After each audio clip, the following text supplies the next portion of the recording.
and Rahani has only scored 9 of those, as it's Mutasamy into him again, and he cuts this one backward of point as Elgar does the fielding, and in fact they don't take the single, so looked that they would take the single, but probably good choice in the end. Elgar onto that one very quickly, and there'll be 1 ball left in this over from Mutasamy, his 5th. And then South Africa will only be 3 overs away from the new ball. They will definitely take it, won't they, Simon? Well, yes. I'm really disappointed with the way that they've sort of given up the chase somewhat. Absolutely. I mean, I think it was worth carrying on with Nortje, even bowling around the wicket. You know, he's not going to bowl again tonight, is he? I mean, unless they want to give him the new ball, but I doubt it. I mean, you know, Vernon is going to be able to hit that hard seam. I think you might have your wish. It may be Dean Elgar that's coming on to bowl. I mean, so you've got your wicket man. Maybe we should do we could do a jingle of that Elton John song and just call it Wicket Man. We could do that for Dean Elgar. well, Dean Elgar has indisputably the classiest of all of the jingles of everyone, and the nicest thing is that we can talk over it. So I'll manage the volume as we start to play Dean Elgar. Wonderful. Yes.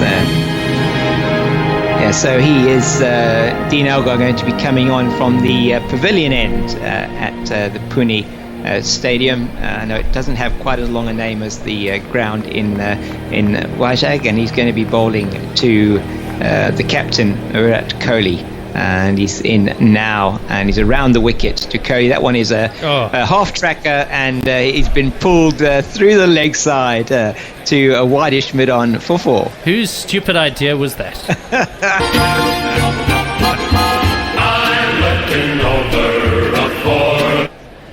Yeah, okay. We maybe slightly mythologized Dean Elgar, but that was pretty ordinary bowling, and you don't get very ordinary.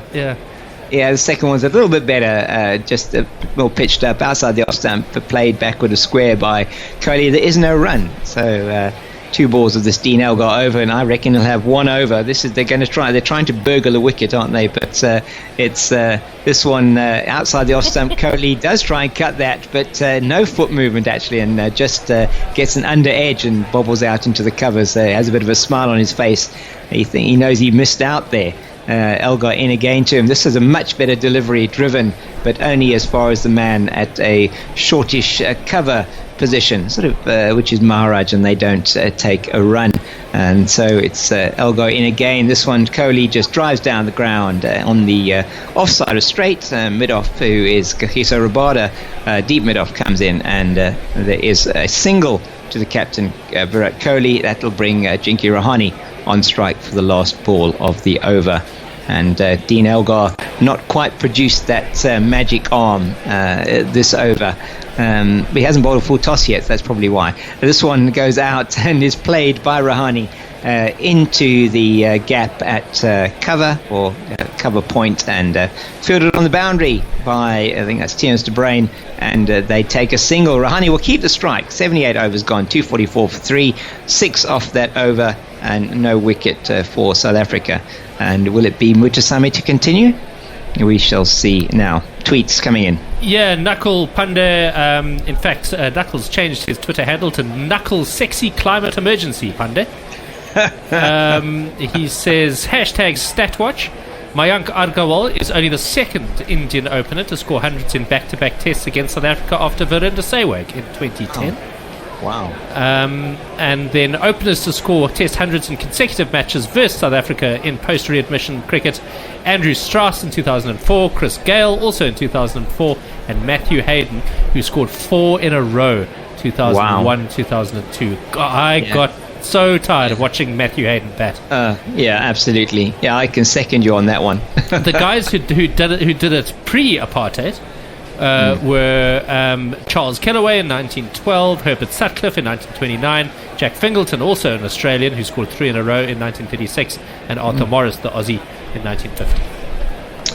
Right, so Mutasamy, two balls of his which is this now. It's his 6th over and no run so far. He's into Rahani. This one again, there is no run, and Mutasami certainly looking like more of a frontline slow left armer than Dean Elgar. That we can certainly say. So we've had number 1, 2, and 3 of South Africa's slow left armers bowling in this Test match so far. It's Mutasami again in to Rahani. This one. Good delivery on the line and middle stump, straightening, and Rahani just comes forward and defends. 10 off 52 deliveries, Rahani, and not been very quick at all in terms of his scoring rate. Still 11.2 overs potentially in the day as he comes forward again and defends into the offside, and they can play until 1:30 South African time. That's in approximately 50 minutes, so it is likely that if the light holds, that South Africa will get all the overs in today. Mutasami in again for the last ball of his over, and Rahani, it's a carbon copy of most of the deliveries in this over. In fact, that's a maiden for Mutasami, his first of the match so far, and 6 overs, 0 for 22. The 3 wickets to fall, all to Kagiso Rabada. Hasn't he bowled well today, Simon? He has indeed. KG bowled with real conviction. And I see the light meter now being trotted out. Yes. Who is this as the 4th umpire? It's the 4th official. I don't know. They don't actually have the 4th official's name on the, as far as I remember. It's Nitin Menon. Oh, is it Nitin? He is on there. Okay, good. We actually had him stand in one of the women's games that we did, or was with the South Africa T20. The Proteas T20, I'm not sure. Protein Men. What I was going to say is that there was a graphic earlier showing the release points of Mutasami and Maharaj as Elgar resumes and Kohli drives this one out through the offside. It's thrown back in. They go through for 2. They're showing the release points of those 2 bowlers, almost identical. Right. You know, I think Mutasami was 43 centimeters closer to the umpire, but they were really in the same box. And I think that really does speak to how similar those 2 bowlers are, and it is slightly problematic that we basically selected the same player twice. Yeah, I would agree. I mean, I think it looks to me like they selected Mutasami for his batting and not necessarily for his bowling. So difficult one. Which would irritate the living daylights out of Pat Simcox, who was dropped for his batting, but had dropped having scored 100. Yes, exactly. Because his bowling wasn't good enough. Yeah, no. I mean, I think that's the thing. I mean, you will remember that partnership between him and Mark Boucher, as it's Elgar into Rahani. And that one he cuts out to backward point, and it'll be a chase around the boundary, but Terence de Bruyn will get there, but not before they take another 2. So Dean Elgar, the experiment with Elgar, not been particularly successful for South Africa, but really it's just filling in until the new ball, which undoubtedly will be taken at the end of this over. 2 balls to go before 80 overs, and the partnership has gone to 51, and Simon, you will give us those numbers perhaps at the end of this over. 1 more ball to go in this Dean Elgar over, and he's jogging in and bowls this one to Rahani, and there is no run. 80 overs gone, 249 for 3. So that partnership, 51 runs off 19 overs, a run rate of 2.7. Kohli scored 37 of those. Ajinkya Rahane a very watchful 12, and India 249 for 3 today. At 200 for 3, things looked like they could be interesting if South Africa could have got a couple of quick wickets there. South Africa could have clawed their way back into par. 10 overs of new ball bowling left today. Vernon Philander is going to take the new nut straight away. Makes sense. Absolutely, and I assume it'll be KG down the other end. It'll be interesting to see. Maybe they want to try some spin with the improved turn and bounce, but I think that would be a mistake. I think let's get a arrested Kagiso Rabada to give us 5 proper overs now. Absolutely. Or have bad light, one of the two. Yeah, have a full go now. There's 45 minutes left at 10 overs. It's likely that they will be able to bowl all 10 before the cut-off time, which is 1:30 South African time, the extra half an hour that they can call. And that will certainly would be the logical thing to do. First one from Vernon Philander. Very good delivery, isn't it? And big shot. My goodness. A huge shout. But it was too high. Ball, I think it was too high. Yes. I thought it had bowled him. It was. Yeah, it did look like it, didn't it? It did look like it had bowled him. But just nipping back, and Chris Gaffney definitely had a look. What a great delivery first up to Kohli, and hit him on the back leg, but that would have gone over the stumps. But great delivery from Vernon Philander, and South Africans. This looks like possibilities here maybe for South Africa to get amongst the wickets. In fact, was there an inside edge? Yes, there was an inside edge onto the pad. So just as well they didn't go for the review at all. So good decision from umpire Gaffney. This one again off the inside half of the bat this time from Kohli, and into the leg side there is no run.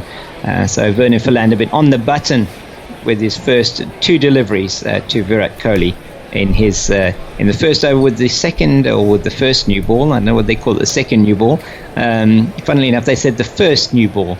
And normally we call it the second new ball because they've already had a new ball when they started play. But that's like inviting people to your first wedding. Yeah, exactly. Yeah. I see what you mean. That it is indeed the second new ball, but it's there's that slight judgment that there might be another one still coming in this innings. Yes, exactly. There's this one though, angled into the pads of Kohli. He's not going to miss out on that one. Philander over pitching, and that one's sent away to the boundary for 4. The number of the day. Who could ask for more? The number of the day is 4. Couple of tweets coming in. Mog saying India kind of won today, right? Yes, thanks, Mog. Yeah. Mog really just does know how to rub salt in the old wound. Tim the cricket guy saying Faf's captaincy has been good in the past but has been poor for a good while now, at least since our Sri Lanka tour last year. Seems to be a man who has lost his edge as captain. Seems to be a man whose focus is elsewhere. Tim, I think you are probably right.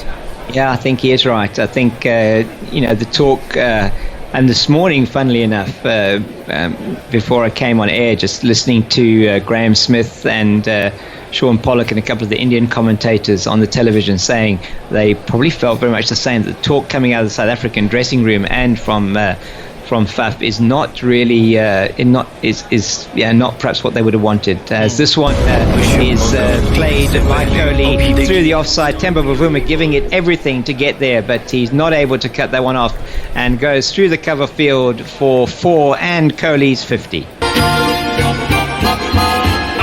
looking over a 4.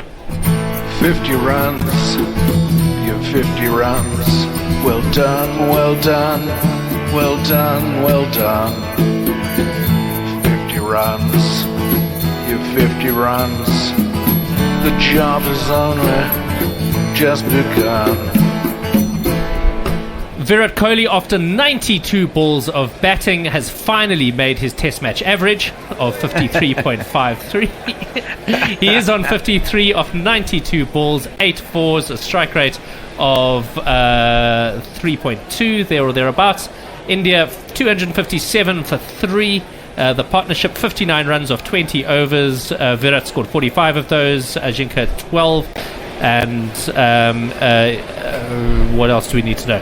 The last 10 overs have gone for 38 runs. Yeah. And India getting away from South Africa here. There was a chance when that third wicket fell for I think South Africa to really tighten the screws. And they sort of did with Nortje. He was slightly unlucky at times. Could have got an edge here or there. But then just in this period before the new ball, South Africa really did. They went to sleep. They bowled spin from both ends at a time where we know it's not really working. It's definitely looking gloomy now in Pune. The lights are shining bright. You can just about see four shadows on the grass under each bowler. And with KG Rabada coming into bowl, I suspect we'll get a light reading pretty shortly. Yeah, I would think so. That is a very good delivery from Rabada first up into Rahane, and he placed slightly down the wrong line. Looks like he might have either got an edge onto his body or missed it onto the body and just bobbles down into the offside. There is no run. I have to agree with you, Simon. Television actually makes it look brighter than it is as well, and the artificial light is certainly come through. He actually did get an inside edge onto the body, and South Africa there perhaps a little bit unlucky that one didn't get a finer edge off the glove, as it's Rabada in again to Rahane. This one again is inside, and they take a quick single, and that's good running, very good calling from Kohli as he calls Rahane through for the run. Another one that got off the inside edge just onto the into the midriff, and they went through for the single with Rahane running straight down the pitch. But that's just trying to get to the other end with that quick single, but good thinking from Kohli in that instance. And as India move on to 258 for 3 in the 82nd over, and this one down the leg side to Kohli, and he has a bit of a flick at that, doesn't he, down the leg side, Simon, but no touch on it, taken well behind by Quinton de Kock. And you were saying earlier on how Quinton de Kock's glove work is really been good, and he certainly has looked very good today. He has indeed. He's a world-class clubman, and it's one of the reasons why I'm not wild about this idea that is punted by some of our commentators, specifically Paul and Wahid, that we should take the gloves off him and allow him to be a specialist batsman. He's the best clubman in the world, I think. And so yes, he's also a brilliant batsman, but it just seems like insanity not to get that 2-for-1 special that you get with a really good batsman being able to come in at 6 or 7. Yes, I get it that you might be able to get an extra 10 to 15 runs on average from him if he wasn't having to bat. But I think Quinton's the sort of guy who you need to keep in the game as well. You do. He loves the game and loves feeling a part of it, loves feeling busy, and so he works well as a keeper. Being part of the decision making. He's the sort of guy I could imagine very easily going to sleep in the covers. Yes, he just doesn't look right, does he, out in the outfield? I remember in one of the T20 games, I think it was, when Sinetemba Kashile was keeping and Quinton was still playing. He was out sort of on the long-on boundary. It just didn't look right. He looked like a fish out of water, for want of a better word. Really, very much his place behind the stumps, and particularly in the Test match arena, one feels that him batting at 6 or 7 is adding something to the South African team that would not be there if he was at 4. Which is sort of where people are saying or touting that he should be batting. I think let's keep it there, and let's make sure that we maintain that presence that he has down the order. He has been our best batsman for the last period of time in Test matches since the beginning of the year. Those stats you were sharing with us in the previous Test match. Yes, I think certainly if there are batsmen, wicket-keeper batsmen, that are putting their hands up, where a lot of them are actually better batsmen than they are wicket-keepers, in my humble opinion, then rather let them show their form with the bat. And let them come through. We have a lot of guys who are just there or thereabouts with the gloves, and really are in the teams that they're batting in, that they're playing in for their batting, as it's going to be Philander to continue the attack with the new ball. He's bowling to Rahane. That's a very good delivery outside the off stump, and he just defends into the offside. There is no run. Bernard Philander, apart from those 8 that he conceded off the previous over to Virat Kohli, with the new ball, he has been incredibly economical, and that just really helps South Africa. Yeah, it really does. He's been tight. Although he's been economical, he has actually made the batsman play, particularly in his second spell. His first spell was a little bit wider. I think he was hoping to try and get someone like Rohit to have a bit of a nibble. But then in his second spell, he was much straighter on exactly that line he's just bowled now, on off stump or maybe fourth stump, and forcing the forward defensive out of Ajinkya Rahane and no run. So India 258 for 3 with around about 7 or 8 overs left in the day. There'll be 7.5 overs left in the day. Sorry, I was going to say, he's almost metronomic in terms of his accuracy. How fast was Glenn McGrath at his fastest? Was he? McGrath was a similar sort of bowler to Vernon at the end of his career, wasn't he? He was at the end of his career. This one's just played down to long leg, where Rabada does the fielding. There is a single to Rahane, and so Kohli will be on strike. McGrath was up in the 140s as far as I know, but most of his career was in around the 130s. Up the 135s to maybe a bit higher. I mean, Vernon is a bit slower at the moment, but Glenn McGrath was just, as you say, I mean, he was just so accurate, and the ball could go both ways. And he could sort of get that ball to cut in or go away from the batsman, and just an incredible bowler. This one is played by Kohli, and he tries to leave it. Again, tries to leave it, but cannot do that. Can't get the bat out of the way, and comes off an under edge. I think they went into the ground and past second slip. Unlucky for South Africa. It's gone for 4.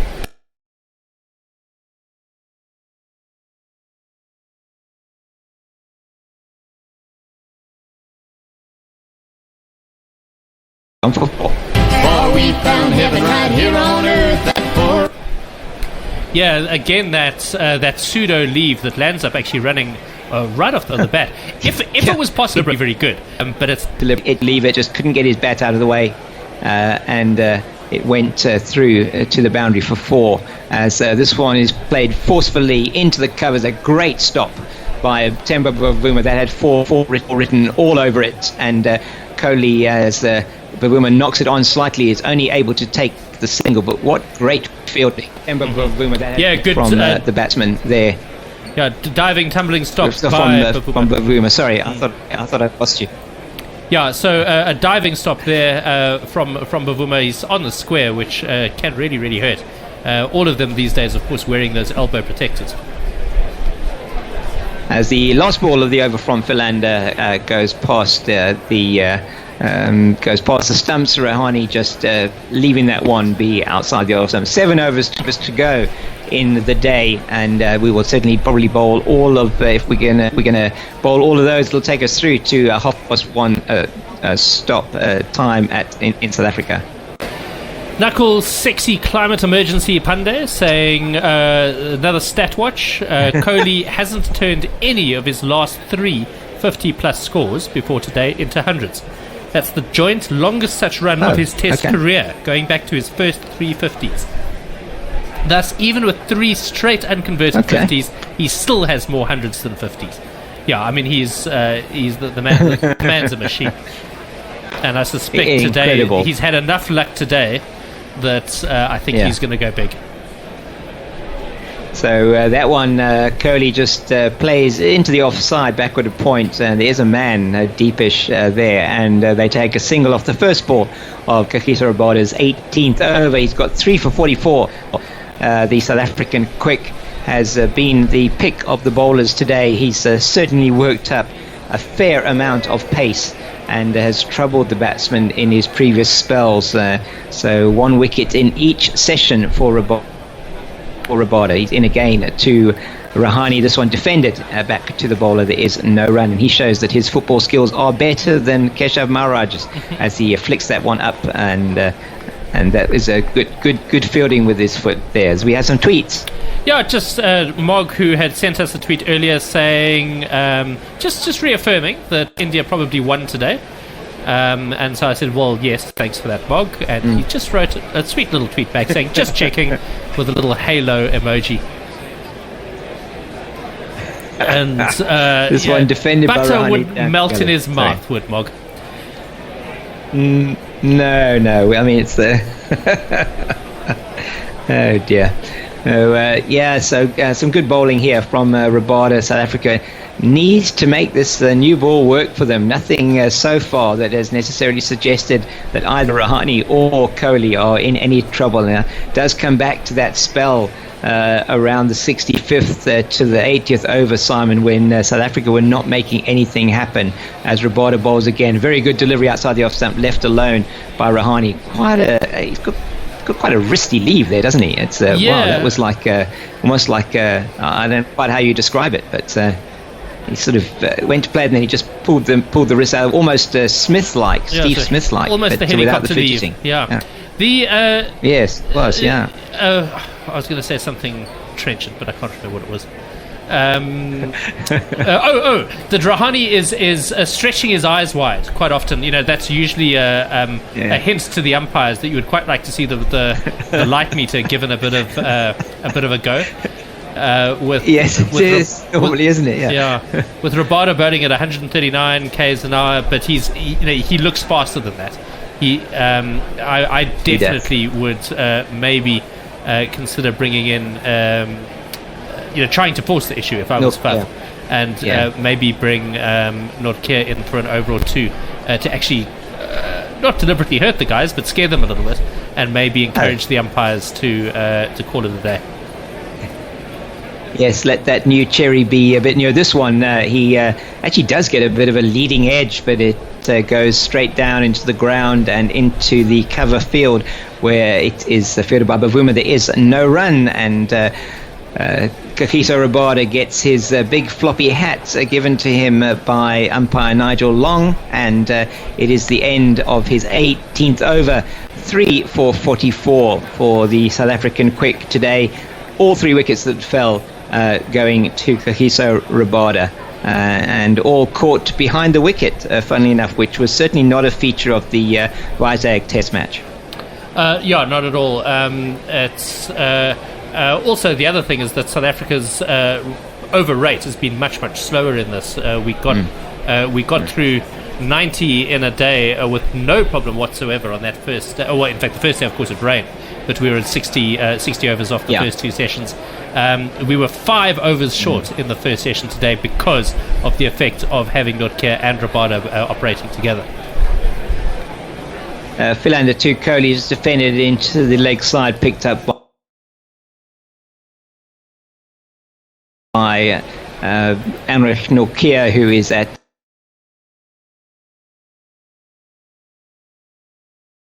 in a day with no problem whatsoever on that first. In fact, the first day, of course, it rained, but we were at 60 overs off the first two sessions. We were 5 overs short in the first session today because of the effect of having Notkeer and Rabada operating together. Philander to Kohli is defended into the leg side, picked up by Anrich Notkeer, who is at mid-on, and there is no run. So no doubt, as you say, the batsmen will be opening their eyes wider. They'll be, after every shot, sort of looking around to show the umpires that they can't see the ball. It is looking from Philander outside the offside. Here, they don't seem to be making it. The ball in from loves to be the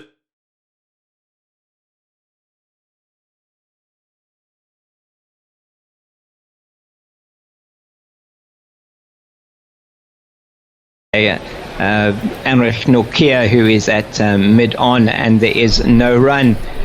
So no doubt, as you say, the batsmen will be opening their eyes wider. They'll be, after every shot, sort of looking around to show the umpires that they can't see the ball. It is looking from Philander outside the offside. Here, they don't seem to be making it. The ball in from loves to be the bearer of bad news. Heart sing with joy. Says, I note Nepal is being mauled by Oman currently. So I had a bit of a look at it. That's terrible, as Kohli caresses this through the offside, past Bavuma and Elgar. Bavuma diving to his right, Elgar to his left. And anyway. They were indeed put into bat. Oman won the toss. And it was just dreadful right the way through. The Bodo took the most wickets. Amir Kalim, he took 5 for 15 in 4 overs. The rest of the wickets largely spread through, and so 64 all out on Nepal, with Oman now to bat. This is all coming out of Al Abarat which is in Oman, where they are playing a pentangular. Pentangular? How many is that? 5? Yeah. A pentangular T20 international series. As Vernon Philander gets this one to just move away from Virat Kohli, and he spars it outside the off stump, misses the edge. The South Africans are mortified that they didn't get the wicket of the Indian captain with that delivery.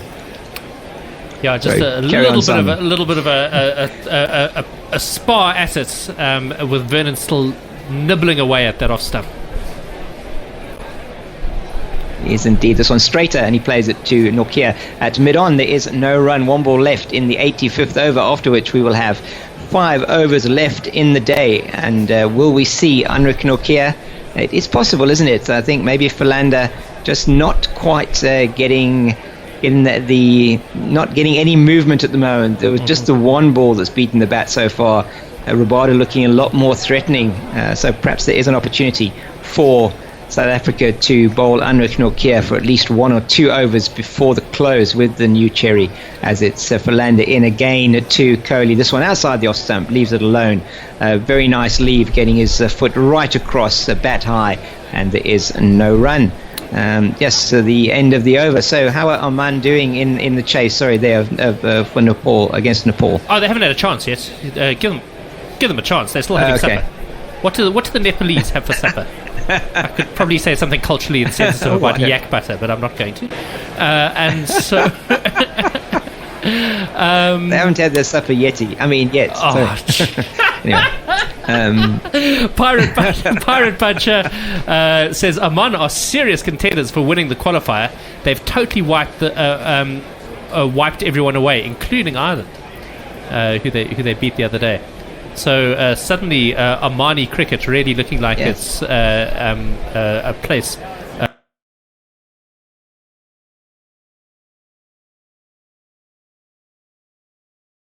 of interest.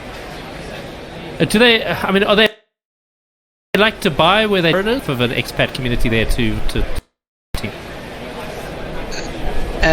In Oman, this one to lost that. I hit the ball.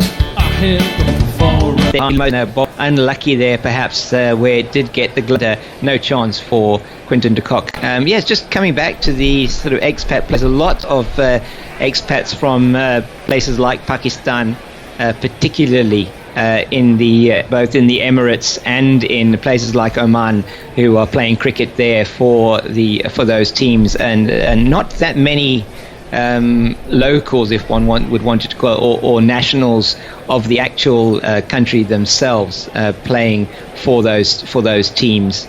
As we see that in fact they are now going off the field, Simon. Yeah, so I think it's been getting progressively darker, and in fact I can tell you exactly what happened. Is Faf said to KG, listen, bit of chin music here. Let's get ourselves off. Let's get ourselves into the showers. Yeah. And that's exactly what he did. And so that, I'm pretty sure, is going to be the end. The end of the day. I'll give you the rundown. What's been going on? Mog, apropos of nothing, still duck butter, or perhaps don't. Cool. Well, I did, and it appears to be a. In fact, I quote: "Duck butter is the nasty film of sweat." Yeah. Sorry. It was about. It was. I thought this was. Yes. Okay. The day. Anyway. Thanks, Mog. I don't know why I fall for this every single time a coconut. Okay, so India 273 for 3 after 85.1 overs. There seems to be quite a lot of discussion between Faf and the umpires. I'm not quite sure why. I mean, he's completely within his rights to be as unpleasant to the batsman as he wants, as far as bowling fast bowlers in the dark is concerned. And I wouldn't be surprised if they're actually having an overrate discussion, knowing Faf's history and proclivity for missing games because of being slow.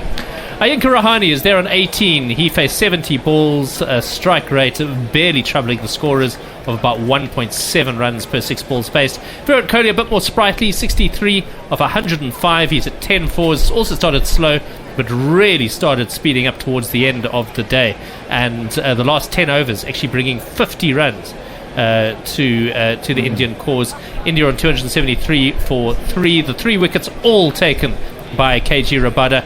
It has been an absolute pleasure to be with you. Thank you very much to everyone for their patience while we tried to get the technical stuff sorted out straight after tea to bring you the commentary simulcast from Cape Town and from Johannesburg.